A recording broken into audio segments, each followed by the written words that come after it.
Nice. So they got confused. It was fun. All right. Okay, it looks like we are live. Everybody, welcome, welcome, welcome. So I'm going to do this interview series we're done. Until we're done with it. So they got confused. Oh, It was fun. Here we go. We'll put this down. I have to mute us. But really what it's about is the same as the secrets of living your authentic self or grounding into yourself. I'm just interviewing people, having conversations with people about really being authentically them. And people that I've watched go through that transition or really step deeper into their self-awareness that have been really open with us anyway. And Tyla to this side of me, or this side, depending on how YouTube's showing up,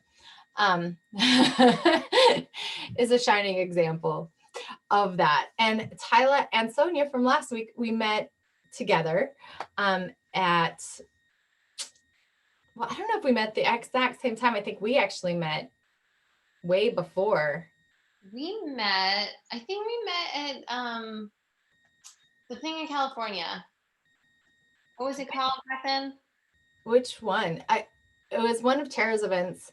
I think it was where I signed up for the creme, but I think had we done the indie together virtually? We might have done indie before that. Yeah. Did you do Project Desires? No. We'll do like a little infomercial here for her.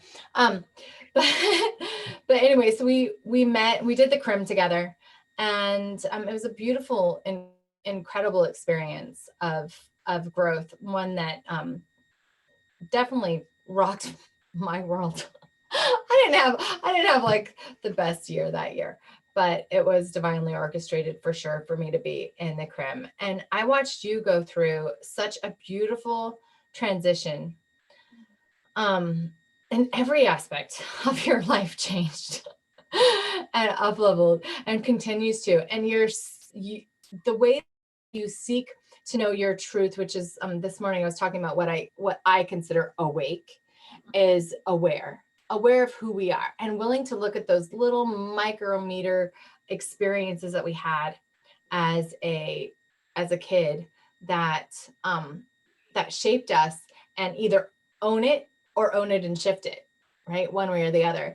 And to just have fun pushing our limits and stretching our limits. And I've watched you do that in so many areas of your life.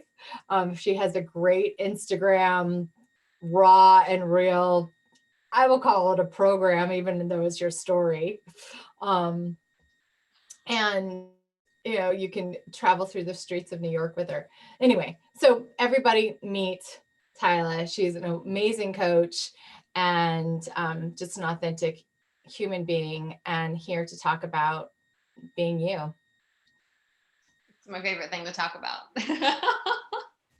Hello, everybody. And yeah, I'm in, as Lisha mentioned, I'm in New York. I live in Brooklyn. So I noticed myself being self-conscious about the sounds of the city, but New York is with us always.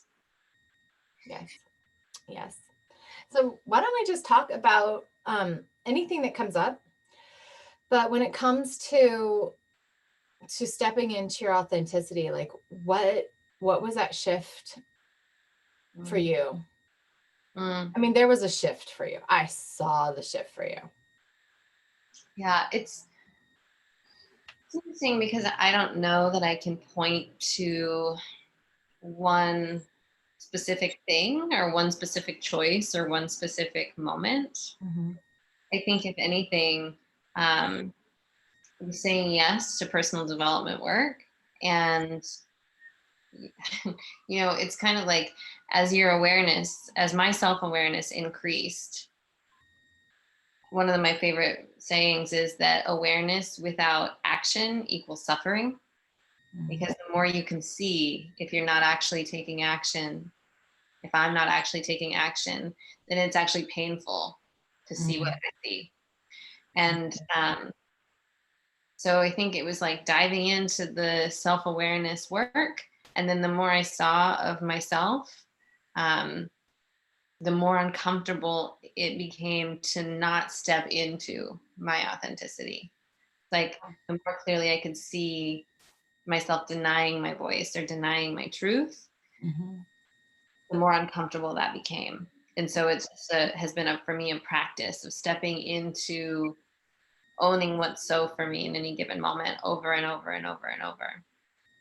And then there have been, some huge moments of rupture and shift, like the end of a 5-year relationship for me was also, it was a huge rupture in my life and caused a massive stepping into my power because I had been so attached to this relationship. And when it dissolved, I had to really kind of recreate, like, who am I without this thing that I thought was the thing? Yeah. And you did that so publicly. Yeah, I really did. I really did. It made a lot of people really uncomfortable. Did it? Yeah. Oh, okay, so let's talk about that because I think this is so key and it's been pivotal for me and it's coming up again actually as well. Is that when we know ourselves and we call ourselves on our shit and we own our shit, people often see it, for me anyway, as insecurity Mm, or me needing to me like needing help or needing to get fixed or something, when really I'm just like, oh fuck, like look at this. And no, that tracks back to this. Like I'm having this little puzzle game in my head going, okay, what tool do I have that's going to help me reparent this or reshift this, or where do I want this to go, or do I accept this? Is this feel good to me? Oh, that's kind of rowdy, like, or like there's some things that people don't agree with that I might think is kind of cool. Right, that work with my formula, but like that make people uncomfortable. It's not going to please everybody. We're not for everybody. And so I don't know, let's talk about that. It's not really a question, just an open conversation. well, what we're pointing to, and like when that rupture happened in my relationship, uh, what was really interesting to discover in that moment of rupture was that like 90% or so of my support structure was attached to that relationship. And it wasn't a divorce because we weren't married. Uh, However, the relationship and the level of like union in our lives was at that level. And so not only did I lose the relationship, I also felt like 90 to 95% of my other relationships had all of a sudden evaporated from my life.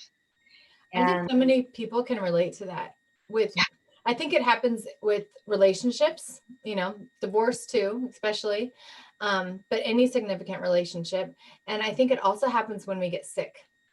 mm, mhm. Like when you come down with like a real illness, when I talk to people that have had cancer or have cancer, or like a real illness, like not that there's fake illnesses, but like a life-threatening illness that's going to really shift somebody, people disappear. Yeah. Well, People are attached to our healthiness. shit gets real, and then you find out like which relationships are real is Yeah. kind of how it feels to me. And the thing that was revealed to me in that moment was my incredible level of codependency Mhm. that I had not been present to, and only in retrospect can I even name. And then I was just angry, Mhm. and I didn't know where to put any of it, and I felt like I had no one. Mhm. And oh, another time is death, because what I think about Oh is like yeah. my dad had died a few years before that. And when my dad died, I felt really alone. And so I kind of had this part of me was like, I'm not going through this breakup alone. I'm not. And so what I started doing was just broadcasting everything on Instagram stories. And I'm like talking about my most depressed thoughts. I had no appetite. I was talking about that. I was crying on Instagram stories all the time. All the time. And I just was sending you love. I'm like, Reiki to Tyla. and that's the thing is that it triggered some people. And the fascinating thing is that people couldn't look away. I was attracting so many audience members, followers, whatever you want to call it.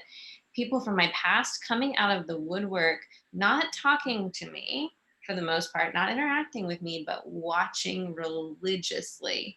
And then I started to get a little feisty about that, and it was kind of like, what is wrong with these people who are like not being in relationship with me? And so I started like kind of poking at people a little bit and Oh messaging. my God, you're totally speaking my language. Okay, so this is coming. This is so up. This is Amazing. so up for me right now. So up for me, ready to heal. Because people not recognizing my feelings. I talked about that today. It's why my thing is whatever's happening. I'm not going to put it on air. But that, right. But it stems from, well, my dad, my bio dad, like, and that little girl inside of me, really, like it could have been anybody, but the little girl inside of me, knowing that somebody was there and watching, but not participating. It's maddening. It's maddening. Like I'll like talk to them and they'll be like, oh, I saw this and this and this. And I'm kind of doing it to you right now. But I was like, I think I reached out. I was like, this is fucking inspiring. I'm going to do my own Instagram story, right? I was like, how did you do that? I didn't have that much entertainment to talk about, but I'm like, why don't you tell me that you're here? When people come online and I'm like sharing all this stuff and I see like 500 views and like 4 likes or like 3 comments, I'm like, how hard is it to friggin' push a button and say I was here? Or how hard is it to like make a comment and say, thanks, I watched this, you know, or I got an insight, or fuck you, like whatever. Like just be in the circle of receiving and giving. Yeah. And I think we're seeking that in relationship online right now in this isolation. Like, how can you show up for yourself and for the other? Not or, but and for the other at the same time. I don't know. And it's interesting to see like the significance that I was giving it at the time of like people watching but not engaging. And the conclusion that I finally came to is that like sometimes the more value people get, the less they are to comment or engage because they're actually with their own feelings of this is uncomfortable for me. Like I'm uncomfortable. I don't even want to like it, but I will watch it multiple times. Like, have you ever noticed that sometimes things that I post that are slightly provocative will get fewer likes, but I'll look at how many times they've been viewed. And I'm like, oh, people are engaging. They're just not pushing the button. I'm not as provocative as you. I do not believe that that's true, ma'am. Maybe, but I love, and in all honesty, like I just kind of skim through and like, and look at it, but I really love, like you guys' mornings. Sometimes like you're in bed or you're going to sleep and you're in bed, and how open you are. Now you're in a different relationship. So, but and you do so much together. It's just adorable. But that's what I call provocative. But you did go through a phase where you were like, this is me naked. Like you went there, girl. And like owning yourself. And that's what I'm talking about in this. Like owning yourself in spite of like the judgment. Right? In spite of like, how do you want to show up right here, right now, in this moment? And what's authentic for you? And it's interesting because for me that stepping into that was partially because of the judgment. It was like the more eyes that were on me, the more I was like, you know what? I'm going to take it one step further. Which, you know, looking back, I'm like, was that me like being in resistance and pushing people away and trying to prove something? Or was that me stepping into myself? And I think both things are probably true. Like, and I don't feel the need to like separate those two things out. Like it's an edge, right? How much of myself can I reveal? And how uncomfortable is that going to make people? I mean, because we don't live in a society that's well equipped to deal with big feelings, that's well equipped to deal with rawness. Like, you know, and it was interesting because some of the criticism I got and some of the connection, because I got a lot of beautiful connection and support out of being so publicly vulnerable as well, which is the beautiful thing about it. I felt really alone. and I would put myself out there. And then I did have some people reaching out to me who wouldn't have otherwise, to check in, to make sure I was okay, to see what I needed. But I also had people reaching out to me, thanking me, being like, I have never seen someone. Sorry. That's why I'm in my tank top. I like it. It gets hot up here. Sorry, you guys. Okay, go back to it. So you had people reaching out to you. Yeah, people being like, I've never seen someone being so publicly vulnerable, and seeing you feeling your feelings actually gave me permission to feel my own. And that is really the thing that had me keep going and take it further. Because if me giving myself permission publicly can unlock something for anyone who sees me, whether it unlocks the fact that they're hella uncomfortable with emotion, or unlocks like, actually, like, Tyla put herself out there on the internet in this moment of intense vulnerability and didn't die. So maybe I can go have that conversation with my partner, or maybe I can go have that conversation and cry in front of my boss. You know, it's like we're so stigmatized. Emotions are so stigmatized. And anything I can do to contribute to normalizing emotional expression, like, sign me up. Okay. I love that. I love that. Emotional intelligence is an absolute passion and love of mine, as you probably know. And I think mainly it's because from like a survivor standpoint, from a abuse survivor standpoint, which is, if you don't know me, like that's what I do for a living. And for a passion, for a love, and for a life, like that's me standing against the abuse. From that perspective though, I was told how to feel.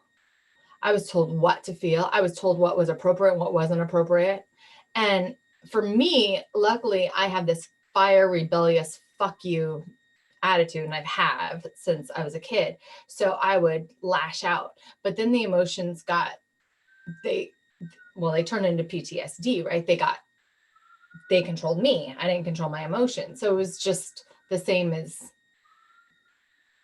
stuffing them. You're just puking them, right? It's the exact same thing. It's still absolutely no control or safety in it. It's just two spectrums of the same teeter-totter, right? So it's like coming back to this center where we have full permission to feel all the feels, to be okay with ourselves and hold ourselves in compassion while finding healthy ways to express them. That is going to allow us to navigate with and through the energy and motion instead of being controlled by it or stuffing it and getting cancer or adrenal failure or some sort of chronic fatigue or autoimmune disease, which is normal. Well, I love what you're pointing to, because again, like, during that time, that was a thing that came up. Some people were like, oh, she's out of control. And it was like, oh no, actually I'm totally in control. I'm so intentional about what I choose to share. And there's no moment where I'm not consciously choosing not only to have the emotional release, but also to share it publicly, that it's on purpose. And it's funny because I think a lot of people equate emotional expression with being out of control, when in reality, to express emotion in the presence of other people takes not, I don't like the word control, but a level of presence and self-trust that is missing in a lot of places. Like, I trust myself to go all the way there, even when there are people in the room. Yeah. And I think it's a rarity, and I think it's an art. I really do. I think it's an art that we all can learn from. I'm still at the point where I have really studied my emotional intelligence as far as like David Hawkins' work and Parker's work and like kinesiology and emotionality and body and the emotions. Like I've studied how, like what feels what where in my body and stuff. But when it comes to that expression, I still have PTSD. I might always have PTSD. So I have this line that if I cross that line, or when I cross that line, usually with my mother or my children, like they can trigger me.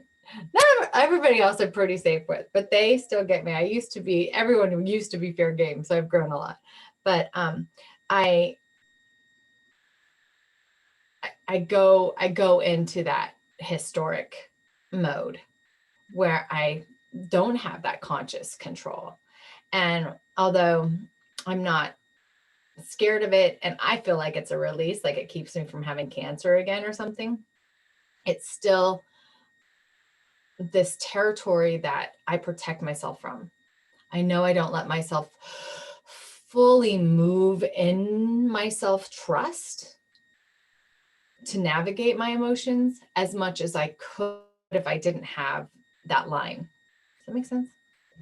Yeah, I feel like I know exactly what you're talking about. I mean, and I totally relate. Like when I say I can go all the way there with people in the room, what is probably a more truthful thing is I can go what looks from the outside, like all the way there with people in the room. And there is a place inside myself that I still don't quite always go to unless I'm in a container that's built for it. Yeah. Like, That container, I think, is so important.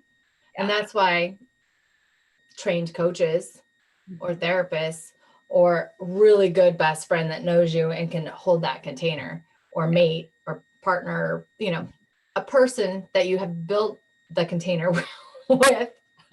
My best friend totally does it for me. So does my coach, right? But they're like, it's a conscious container that they hold. And Yeah. you're like, okay, I'm going to go there in this container. And they're like, okay, I got you. And I'm not going to call you crazy or stupid or try to stop you or judge you. I'm just going to hold this container and trust that you are going to swim. Yeah. And it's only in the last year that I've actually gotten to experience being in a container that is that tightly held, that's allowed me to go to that deep place outside my Mhm. conscious control, like to that place of trauma in the body. Um, and that's such a gift because now Mhm. that I've gone there and didn't die, I came out the You other go side back.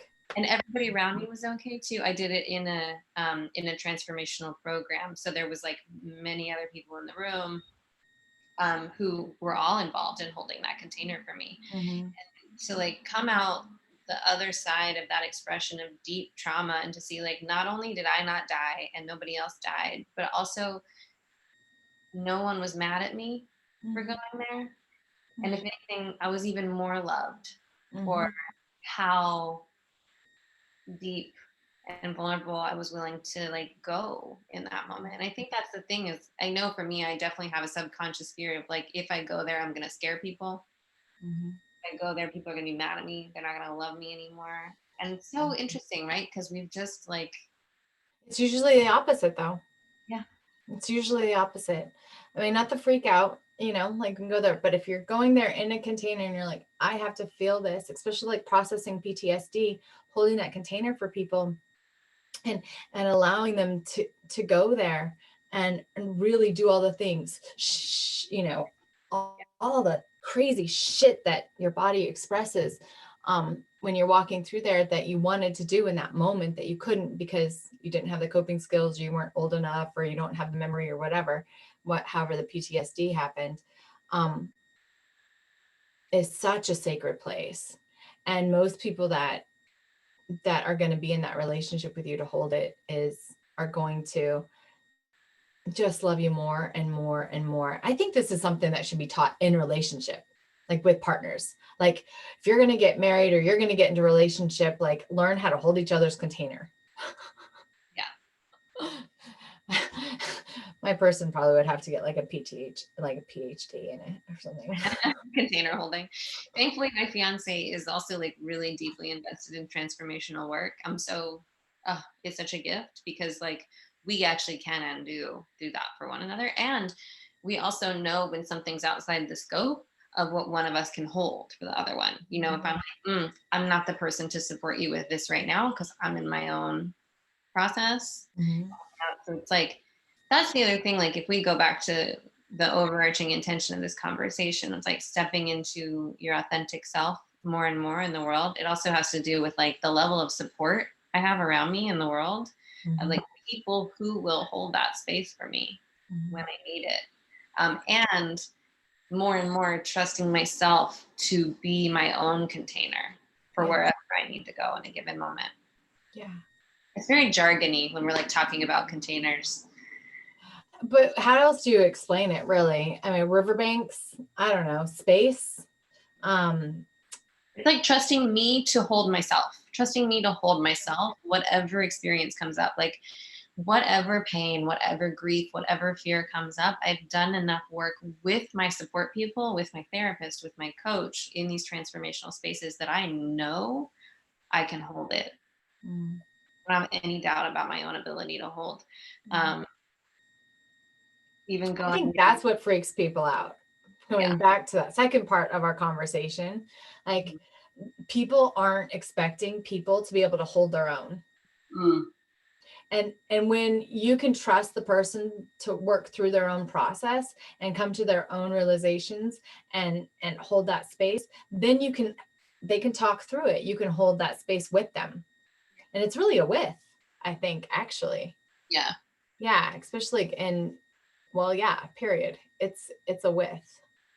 And so just diving into that, how do I do this for myself is so important. I think everybody's different, at least my experience is.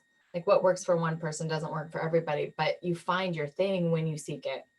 You find what works for you. It comes to you. And I love personal development because of that. Yeah. So how do people get a hold of you? People get a hold of me on Instagram is a great way, at Tyla Fowler, or my website, tylafowler.com. Those are the two Easy peasy. quickest paths to find me. Easy peasy. Love it. Yeah, your Instagram is definitely entertaining. You guys will get to know her really super fast. Watch her stories. Very intimate. You know, they're kind of long sometimes. Like you do, like it depends on the day. Like you do, right? It's like, and then I'll go away and I won't post for 2 weeks. It's funny because they're like, "Oh, consistency is what it takes to build a brand," and I'm like, no. I show up how I can when I can, and that's a whole nother conversation. But that's part of the authenticity. That's part of the, like, you're listening to your gut and you're following your heart and you're following your truth, I would imagine. Well, and I love this conversation that we're having because for me, this level of authenticity is really about like next level leadership in the world, how to be fully embodied as a leader, whether you're leading in your family or leading a company. You know, like how do we actually bring this full embodiment to our lives in a way that makes a difference in the world? Yeah. It's like really about service. So thanks so much for like bringing these conversations to the world and giving people access to the conversation about how do I bring all of me everywhere. So it's so important. I think it's so important. And, you know, I think all of me is also all of the life experiences and all the memories, no matter how far back they go and how woo-woo they are, and how it all works together too. And we're all unique, right? And we all have what I call our own university. We all have our own tests of limitations. We all have our own tests of overcoming. We all have our own physical issues and mental issues and emotional issues and spiritual issues and relationship issues and money and purpose issues that we get to graduate with, right? We get to solve our own way and we get to manifest and we get to do things with. And I think that's what makes life so beautiful and what inspired your own university 20 years ago is like, how can we embrace our differences and at the same time celebrate our lives, no matter what it was or is. The like language coming up for me right now is that like it's like a tailor-made curriculum. Yes, it is for our souls. That's what I think. That's like, I agree. My own university is a tailor-made curriculum from God to my soul. Perfectly designed. Perfectly designed. Yeah. As much as it can be challenging as hell sometimes. I can't. I've said to at least 3 clients in the last couple days, like, okay, if this wasn't happening to you, but was instead designed for you, what would it be for? Like that shifting to like, it's perfect for me. This is the curriculum, and it's happening to me. It's just such a disempowered place to stand. Whereas, like, if this was designed for me, what might it be for? At least gets us in a place of curiosity. Exactly. And curiosity, we talked a lot about that in the everyday series that I did, and that kind of kicked off this me interviewing people again. And curiosity is so powerful. I love curiosity. That's my whole career is based on it. It's like all I do. It's amazing. Me too. I love it. Just get curious. All right. So if you have one thing to say to them, what do you want to tell everybody that we're sharing this with? um hmm. What I want to tell everybody that we're sharing this with is that, especially when it comes to embodiment, there's nowhere to get to. Just stop and take a deep breath, because as soon as you do that, you're in it. Yeah, that's powerful. That's beautiful. Yeah. All right, you guys, thank you so much. My name is Lisha Antica with Tyla Fowler, TylaFowler.com, LishaAntica.com, easy peasy. Oh, yes. We're both coaches, and we're both here to really serve you and to help you step into your authenticity and your growth and your life path and all of you. So if you like this, please share it with your friends, share it around. If it inspired you, share it around. Please comment, right? We said that in the middle. Comment. Give us a like, give us a thumbs up. Uncomfortable. If it made you uncomfortable, we'd especially like to hear that. We especially like to hear about it. Exactly. And subscribe to Your Own University TV for more interviews like this, as well as weekly vlog shows. Shortly, I'm going to show you how I shot a gun last night. Sounds exciting. To relieve stress. Mwah.